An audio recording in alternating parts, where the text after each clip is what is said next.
All right, so here we go. So hi, everyone. I'm Cynthia Ray. Welcome to our second day of the 5-day sugar detox bootcamp jumpstart group. I'm so glad that you're here. This is such an amazing opportunity to kind of hit the reset button on your diet, on your wellness, on your lifestyle, and just feeling better overall. I know sometimes during the holidays, or actually during the summertime, I guess is our last holiday, we get kind of stuck in vacation eating, which is fine. That there's a time for that.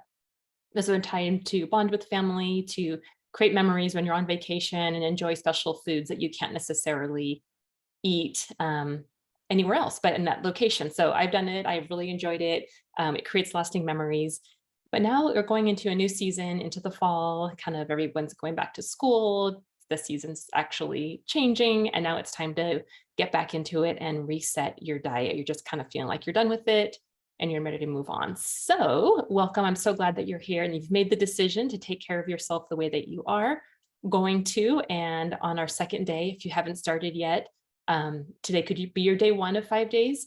If you have started already, congratulations. You've got 1 day of no sugar under your belt and are ready to move forward. So I'm here to support you. Again, I'm Cynthia Ray. I'm a registered dietitian. I'm going to be your coach for this week and these next few days. Next week, I'm going to be starting up with a the full 21-day sugar detox group, utilizing my book, The 21-Day Sugar Detox. Well, we'll go through, if you have a copy or don't have one yet, you can grab one. But once you have your book, we can go through it together. There's a private Facebook group for that. And you can join us in that group for, I believe it's right now, it's $15 to join us for the month. So if you're interested in that, comment below in the comment section if you're watching this live with me or the recording on Facebook, or just reply to this email if you're watching this recording via email and let me know if you're interested in knowing more or getting the registration information for the 21-day sugar detox, which we're going to be jumping into starting on Monday next week. This group's designed to basically give you a little bit of a jump start on that. So that way you can get some support. You can kind of get to know me too and know my style and see if it's something that you like. But anyway, I'm here for you. I'm excited about this. So today we are on day 2. Today we're going to be talking about emotional eating specifically. And of course, we are triune beings. We are body, soul, and spirit. And so I like to address all aspects of our being, because if you didn't, then it wouldn't work, right? We'd be missing something. So whenever you're on any kind of a diet plan or weight loss program or whatever, if they're not addressing the whole person, it's not going to last long term. And if there's no grace involved, it's not going to last long term. If it's all or nothing, it's not going to last long term. So I know this because I've been in private practice for, I don't know, about 25 years now. I'm recovered from my own eating disorder and issues with food, and they call it a maladaptive relationship with food. I've walked many women, young and old, and men as well, through this process of healing.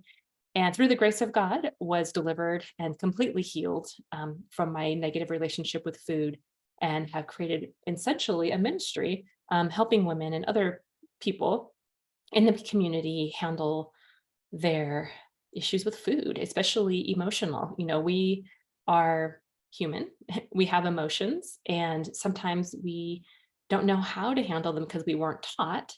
Except maybe we were taught how to use food to handle it, or maybe on our own, we just started to begin to figure out, if we weren't supported, that food does help your mood, that eating certain types of food helps your mood, helps you to feel more calm, helps you to feel comforted, helps you to feel even more awake and alive, or even using food during celebration. That's emotional eating too, where you're really excited about something and you just want to eat something to enhance that excitability and that joy. Maybe you're stressed out, and maybe you're just super tired and all you want to do is plop on the couch, turn on the TV, and grab a snack, maybe even a blanket to make you feel comfy. So this is all normal. This is our normal human response, because food does actually act as a drug. So before I go on even further, I would love to congratulate our first winner of our 5-day Sugar Detox Bootcamp Jumpstart raffle, Diane Hall. Congratulations. I emailed her or messaged her earlier and let her know. So she was one of the ladies that did complete the homework assignment from yesterday, which was to let me know that she's on board and she is making a decision to buy her groceries and use her meal plan. So that was awesome. So congratulations, Diane. I'm going to email you a gift card for a drink on me at Starbucks. So you can enjoy that this week, a sugar-free drink. Ideally, you can just do something with some creamer, but just no added sugar for now, or save it or give it to a friend. So anyway, congratulations. So I'm going to be giving away little gift cards this week for those of you who do complete the assignment. And I'll let you know this week's homework assignment when we finish out here at the end. So stay tuned for that. And once you do that, then I will announce the winner tomorrow. So, okay, so let's go ahead and dive in. What I did not explain yesterday was how a sugar detox actually works by just removing sugar from your diet and balancing out your blood sugar by eating whole food, mostly higher healthy fat, moderate protein, and lower carbohydrate. So the idea is when you're eating those ratios of foods, higher fat, moderate protein, lower in the carbohydrate realm, especially lower glycemic, your body has two mechanisms, metabolic mechanisms for energy. One of them is to use carbohydrates, the carbohydrate energy that we get from the food that we intake. And then also the secondary system, which is equally as important and just as amazing, is utilizing our body fat, our stored body fat as fuel. So, like when people would say sometimes in the wintertime, people store extra body fat for warmth or energy. And I'm not sure how true that is, but there may be some truth to that. But the idea is, as God created our bodies so that if we were to go out with food for a period of time, that it's okay. It's actually a normal part of living. In my practice, in my private group, the Ageless Body Blueprint, we do practice fasting, a fasting lifestyle, as a method for removing body fat, excess body fat from our body in a healthy way, in a graceful way, and in a very wise and smart way, using the energy systems that God created in us that we are all designed to utilize. Okay, so all of us are designed to utilize that, and it's okay. I know over years we've been taught that eating more often each day is better for your metabolism, but just as an aside, there's actually no substantial research that actually does prove that that's a thing anymore. So for years I've been teaching that in my private practice, and that's changed. So anyway, so with that, so for our program, what we're doing is taking out sugar. So that's going to eliminate those toxins. We're limiting the amount of carbohydrate you eat, and essentially creating a path or system, energy system for our bodies to go to our body fat. After, first, what we'll do is we'll go to the energy that you have stored in your body, the carbohydrate energy, so whether it's in your muscles and in your liver. You're going to go to those stores of energy, use those up. And when you're eating a lower carbohydrate diet, you're not replenishing the stores. So because you're using those stores up, you're going to go to your secondary or other alternate energy system, which is body fat. So you start tapping into your body fat stores for energy and losing weight. But not only that, you're going to be tapping into those body fat stores where toxins are stored, where excess sugar is stored, where those estrogens that have gone awry are stored, and break down the house, release it, and excess water as well is also stored in body fat cells. So many times people will start to notice that they lose weight fairly quickly detoxing. It's because you're breaking down that house. You're bringing down extra, like this called glycogen, the stored sugar. You're eliminating that from your body. You're using that up. And then also you're releasing toxins. So it's that toxin release in the process that's going to give you that those symptoms, those detox symptoms that you would get when detoxing. So you're releasing the toxins, they're circulating in your body, but eating healthfully is a way to start to get those out of your body. So either in your urine, your feces, or your sweat, you start releasing those toxins. I mentioned yesterday, sweating every day is a great idea. It's our body's mechanism for releasing toxins. So doing that is great. Getting some exercise or just doing something to induce sweating, whether being outside in the sun, taking a hot bath, something like that is always good. You can also sit in an infrared light sauna. So that's always a really good thing too. So, okay. So that's what's happening. That's how you're detoxing sugar. You're going into your stored house of energy, releasing those toxins, releasing that body fat, water, and extra sugar in there, and then it's all coming out. So that's amazing. Congratulations on doing that. So when you're feeling those symptoms, know that it's working and keep moving forward, and let me know if you need any support in that area. All right, let's go ahead and talk about emotional eating. So there are many emotional triggers. There are, as an acronym, and you may have heard this before, HALT, HALT, which I learned about from a client who was going to an Overeaters Anonymous group and shared that with me. So I've used that over the years. So HALT stands for hungry, angry, lonely, and tired. So you can be bored, and then that could actually also be seen as a form of anger because you're bored, you're frustrated, you're angry that there's nothing to do. So we go to food to kind of alleviate that. Okay, you may be hungry, you may be too hungry, and all you want to do is grab something to eat because you're feeling ravenous and it's really hard to hold back. Maybe you've been doing a restricted diet for a while and all you can think about is the food that you cannot eat. So you want to go to that first. Okay, maybe you are tired, you're just exhausted. Like I said earlier, you just want to sit down, pop on the couch, turn on the TV, grab a snack, grab a glass of wine, just grab something to wind down because you feel like you need it. And not only that, you worked hard and you deserve it. So, like I said yesterday, you really want to avoid using your body as a trash can, right? You're better than that. You have more worth and value than that. Our mission as Christians or anybody is really to take care of the best care of your body as you can. As Christians, we know that our body is a temple of the Holy Spirit, and we want to care for it with as much care as they did in the Old Testament with Solomon creating the temple. So keep that in mind. Feeling lonely, yes, loneliness is a thing, especially this day and age with social media and online everything. We feel like we have a false sense of society and communion with other people. We feel like we have a sense of communion with other people, but it's actually a false sense. So we never really get a chance to connect at the heart level with other people. So loneliness in our society these days, unfortunately, is very common. So I just want to share that with you. If you're feeling lonely, you might want to grab something to eat, something that makes you feel comfy, cozy, reassured, like you're kind of getting a big hug, which is where the term comfort food comes from. So usually it's carby, warm foods, creamy, rich foods that are going to give you that feeling. It does change your brain chemistry. It does elevate oxytocin, which is that cozy, connected feeling that you get. It does raise serotonin and just makes you feel relaxed and more calm, sometimes even happy. So that's all normal. The same thing on the other end, just to kind of throw this in there, is when you're fasting, when you're living a fasting lifestyle, at a certain point in the time that you're fasting, you're going to start to feel that same way. But at the same time, your body is healing itself. So it's a very different thing.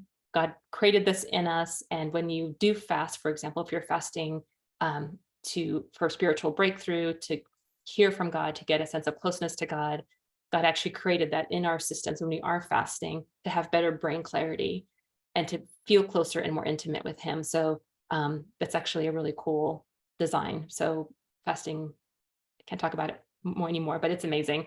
And if you're following me in my group, in my private group, Over 40 and Fabulous, you'll learn more about that in there. So anyway, okay, we're talking about sugar detoxing.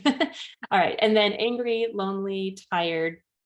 The other thing is feeling stressed and overwhelmed, right? All of this can kind of go into that category.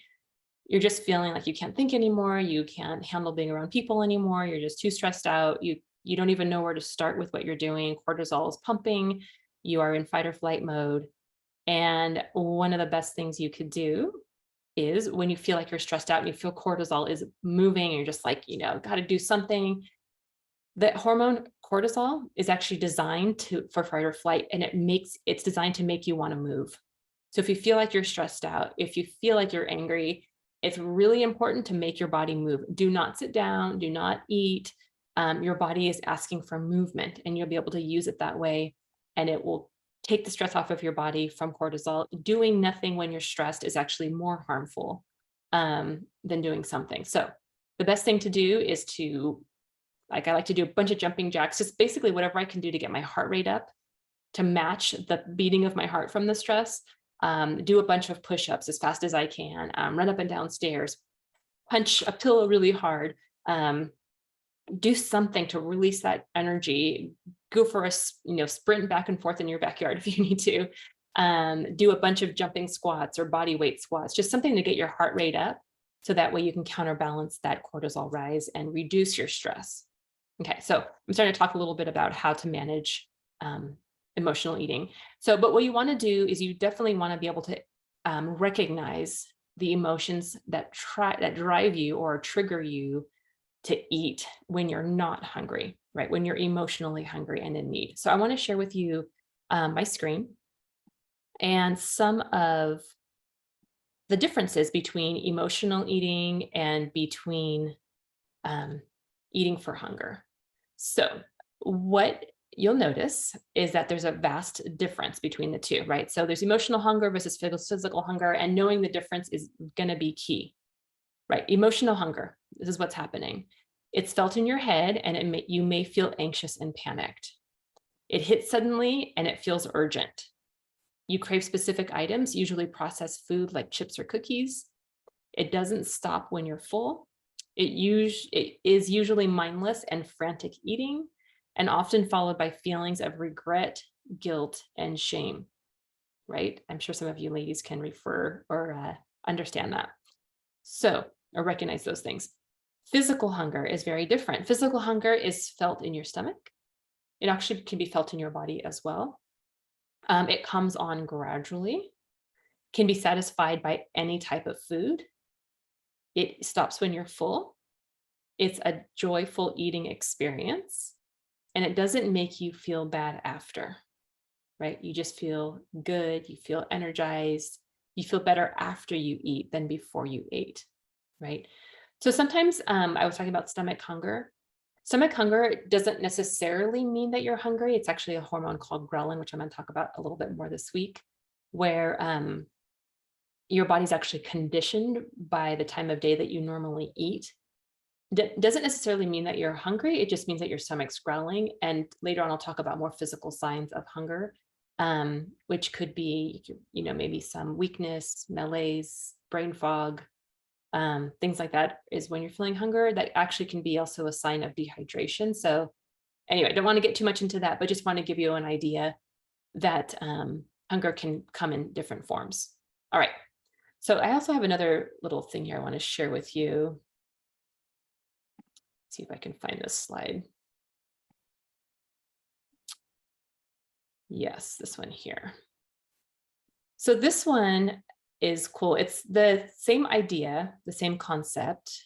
Where did it go? Oh, now I lost it. Hang on. You all can see if I think I lost it. Let me find it again. I'm sorry. Okay, so this one, basically what's happening is, oh, I keep losing it. Let me go back. Anyway, it was just basically an add-on to knowing the difference between physical hunger and emotional hunger, but maybe I'll share it with you later on. Okay, but the other thing I did want to share with you is the emotional eating cycle. Okay, so the way to recognize it is you experience an uncomfortable emotion that you don't know how to deal with without food. Okay, then you're going to go to foods that are soothing for emotional comfort. Then you're going to, because of that, overeating or emotional eating, you weren't hungry in the first place. And now you're feeling uncomfortable, you're feeling ashamed, you're feeling guilty. So now you decide, you know what? Forget it. I'm just not going to eat for a while. I'm not going to eat anymore because I messed up and I just have to fix this somehow. So punishment through restriction. Then moving on from there, then because you've restricted for so long and you are just punishing yourself through that, there's a negative connotation to it. And again, fasting isn't a punishment. It's actually for our health. So there's a difference between fasting and punishing through restriction. So punishing through restriction is basically this negative energy that you're putting into it. You're telling yourself bad things, you're putting yourself down. And because of all of those strong emotions that are coming up and the excessive hunger, you go back to binge eating. So binge eating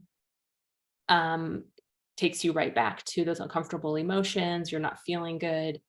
You're feeling upset with yourself. So it's a cycle of uncomfortable feelings, eating to soothe your feelings, and then punishing yourself through restriction. All right. So to get out of this, What you need to do, what's really important is to, when you are outside of binge eating mode or emotional eating mode, think to yourself, even maybe at this moment, think to yourself, what are some of the things, if I do find myself eating emotionally, or maybe I'm not even aware that I'm doing this, what are some of the emotions that are really hard for me to deal with? Um, some of the things could be too hungry, angry, lonely, and tired, or stressed and overwhelmed. So think of those 4 or 5 things, or boredom. What of those things are my usual typical triggers for going to food? And sometimes you might not even realize what that is, but just take a moment and look inside and see what it is and maybe for you. Okay. Once you identify that feeling, remember that. So when that feeling comes up again, or you find yourself reaching for food frantically or quickly, or feeling guilt or shame about what you ate, think about what that is that you were feeling, and then think of ways or come up with ways that you can begin to learn how to manage that emotion in a healthy way, emotionally, instead of using food. Okay. However, if you do find yourself stuck in a position where I'm going to stop my share, where you are feeling um, like you're already in this position, you don't know what to do, you're already about to emotionally eat, but you are recognizing it's about to happen. You have a choice. You can continue doing that. You can go into your eating. And then the other option is to, once you realize it, to step back, take about 30 minutes and do something else. Just stop yourself. Do about face, do a 180, turn around, literally walk away. You can go for a walk. Another good thing to do is organize something. Organizing something helps you get out of that frantic part of your brain and more into a logical place. You can go and spend some time in prayer. You can call a friend. You can take a hot shower or a bath. I know that actually really helps. A really great one is exercise, because you're releasing that energy that I was telling you about earlier. Get some exercise in, do something really quick. Even if you're feeling too hungry, you'll be okay. Take 30 minutes, your body will be fine. Take 30 minutes, walk away, maybe grab a nice cold glass of water, but just get away and take 30 minutes, even if you're just sitting outside on your front porch. Just get out of the space of the food, and away from things that could be foods that could be triggering for you. Journal. You can even journal. You can talk to a friend. You can shop online, as long as it's not a problem for you. Just do things to distract your mind that give you joy, that give you peace, and spend some time in meditation if that helps you too. So once you have found out what you can do, and you spend that 30 minutes, then you have the option to come back to the food and eat if you'd like. But if you do, I would suggest that you sit down, make it an event, cook something for yourself that sounds really nutritious. Spend some time cooking food. If you just are really hungry, you need something, grab something to eat, but sit down with it, eat it mindfully, eat it slowly, and enjoy it. Start to have gratitude for where this food came from. Thank God for the food that you have in front of you, but eat it calmly once you've calmed yourself down. And you may even realize that you're not even actually that hungry, that you really don't even need the food because you were able to calm yourself down, you're able to address the emotions that needed to be addressed, and now you're feeling better. And then once you are realizing that you're physically hungry, then you can come back to the food. So again, like I said, if you're feeling like you're going to emotionally eat, you do have options. You can eat, but you can also choose to take a different route. Take a break, walk away for 30 minutes, do something to distract yourself, calm yourself, get some exercise in, call a friend, take a shower, take a bath, journal, just get those emotions out so you can start calming yourself down, and then come back to the food if you feel like you still need something to eat, but eat mindfully. Make a decision to eat mindfully. Okay. So I hope that helps. Those are just some tips that I wanted to give you about emotionally eating. And then if you have any questions for me, feel free to throw them into the comments, and see if I can jump on Facebook if anybody is on live right now. Invite a friend. If you know of a friend who could use this, if you are watching this recording on email or on YouTube, forward this to a friend. Let them know that there is options, that they have healing. Just some tips on how to handle emotional eating. We all do it in one way or another. We may just feel restricted by what we are eating or what we can and can't eat, and we really want that food, and it feels very emotional. And we find ourselves like, wow, I really need something to eat. I really want that pizza, or I really want those carbs. Even this week, when you're feeling like you're wanting to go for some sugar or something carby, that isn't going to serve you as far as your goals this week, take a moment to journal about it. Take a step back and think, wow, do I actually need this right now? Or is it that I just really want it? And it would be absolutely amazing if I had it.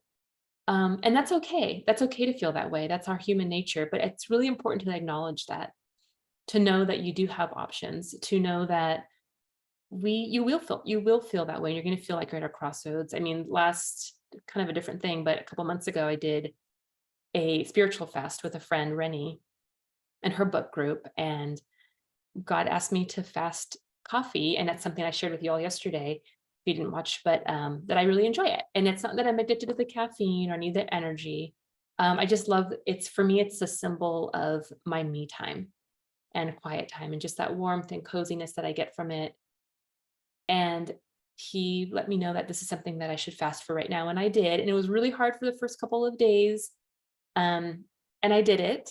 And I remember negotiating and telling him one morning, maybe on the third day of 10, saying, you know what, I really, really want coffee. How about, or tea? I was fasting tea as well. I said, how about I have some and we drink it together and I enjoy it. And I really felt he put on my heart, you know what, you can do that. That's okay. That's an option.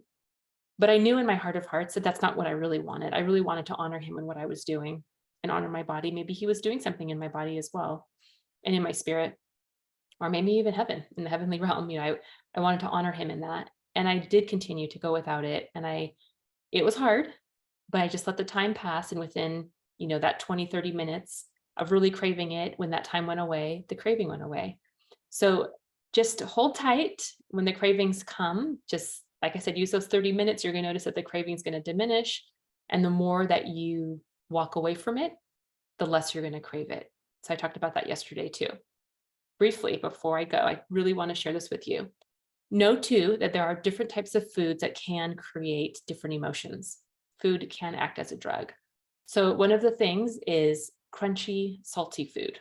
So if you're more of a savory, less of a sweet, you like savory, salty, crunchy, maybe mashed potatoes, warm, creamy foods, warm soups, things like that.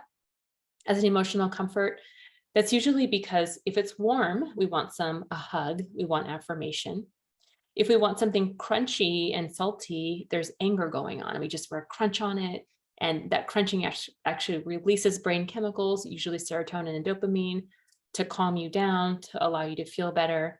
And it does work in the moment. But you're realizing I overate, I'm not feeling good when you're done. Maybe you're having guilt about eating carby foods or salty foods, and now you're just feeling blah, right?